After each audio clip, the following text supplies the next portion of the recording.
ಕಾರ್ಯಕ್ರಮ ಇಡೀ ದೇಶಕ್ಕೆ ನಾವು ಕೊಟ್ಟಂತ ಗ್ಯಾರಂಟಿಗಳು ಮಾದರಿ ಆಗಿದೆ. ಇದಕ್ಕೆ ನೀವೆಲ್ಲ ಕೂಡ ತಾವು ಸಹಕಾರವನ್ನ ಮಾಡಿದ್ರಿ ಅಂತ ಹೇಳಲಿಕ್ಕೆ ನನಗೆ ಬಹಳ ಸಂತೋಷ ಆಗ್ತದೆ.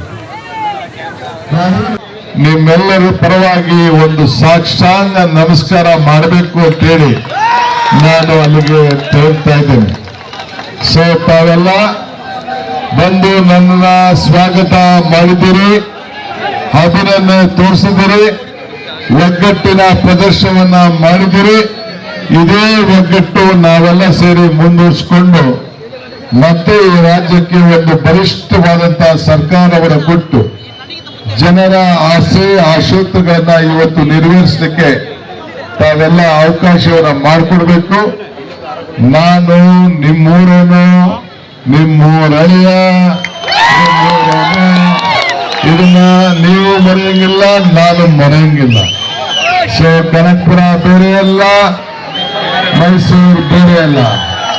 ಸೊ ಅದಕ್ಕೆ ಆ ತಾಯಿ ದರ್ಶನಕ್ಕೋಸ್ಕರ ಇಲ್ಲಿಗೆ ಬಂದಿದ್ದೇನೆ. ಮುಖ್ಯಮಂತ್ರಿಗಳು ನಾನು ಇವತ್ತು ಇರ್ಬೋದು, ಯಾವತ್ತೂ ಕೂಡ ನಿಮ್ಮ ಮೈಸೂರಿನ ಅಳಿಯ.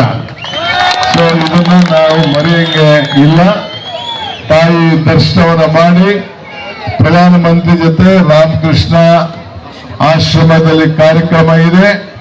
ಅಂದಿನಲ್ಲಿ ಜಯಚಂದ್ರ ಚಾಮರಾಜ ಒಡೆಯವರು ವಿವೇಕಾನಂದರವರಿಗೆ ಕೊಟ್ಟಂತ ಶಕ್ತಿ, ಮಾರ್ಗದರ್ಶನ ಇವೆಲ್ಲ ದೇಶಕ್ಕೆ ಒಂದು ದೊಡ್ಡ ಆಸ್ತಿಯಾಗಿ ಇವತ್ತು ಉಳಿದಿದೆ. ಸಾಂಸ್ಕೃತಿಕ ನಗರ, ಐತಿಹಾಸಿಕ ಪುರಾಣದಲ್ಲಿ ಎಲ್ಲ ಧರ್ಮಗಳನ್ನ ಒಟ್ಟಿಗೆ ತೆಗೆದುಕೊಳ್ಳುವಂತ ಕೆಲಸ ಈ ನಗರ ಮೊದಲಿಂದ ಕೂಡ ಪ್ರಸಿದ್ಧವಾಗಿದೆ. ವಿಶ್ವ ಗಮನವನ್ನ ನಿಮ್ಮ ನಗರ ಸೆಳೆದಿದೆ. ಆದ್ರಿಂದ ಶಾಂತಿ ರೀತಿಯಿಂದ ನಾವೆಲ್ಲ ಬದುಕೋಣ. ಜನರ ಬದುಕಿನ ಬಗ್ಗೆ, ಅಭಿವೃದ್ಧಿ ಬಗ್ಗೆ ನಾವೆಲ್ಲ ಮುಂದೆ ನೋಡೋಣ. ನಿಮ್ಮ ಆಶೀರ್ವಾದ ಯಾವಾಗಲೂ ಇರಲಿ. ನಾನು ನಿಮ್ಮ ಮಗ, ಮರೆಯಂಗಿಲ್ಲ.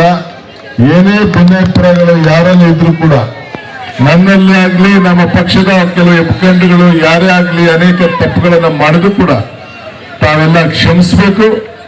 ಒಗ್ಗಟ್ಟಿನಿಂದ ನಿಮ್ಮ ಸೇವೆಯನ್ನ ನಾವು ಪ್ರಾಮಾಣಿಕವಾಗಿ ಒಗ್ಗಟ್ಟಿನಿಂದ ಅಣ್ಣ ತಮ್ಮದಂತೆ ನಾವೆಲ್ಲ ನಡೀತೀವಿ ಅನ್ನೋ ಮಾತನ್ನ ಹೇಳಿ ತಾವೆಲ್ಲ ಇಷ್ಟು ದೊಡ್ಡ ಸಂಖ್ಯೆಯಲ್ಲಿ ಬಂದು ನನ್ನ ಸ್ವಾಗತವನ್ನು ಮಾಡೋದಕ್ಕೆ ಮತ್ತೊಮ್ಮೆ ನಿಮ್ಮೆಲ್ಲರ ಪಾದಗಳಿಗೆ ನನ್ನ ಸಾಷ್ಟಾಂಗ ನಮಸ್ಕಾರಗಳನ್ನು ಹೇಳಿ ನನ್ನ ಮಾತನ್ನ ಮುಗಿಸ್ತೇನೆ.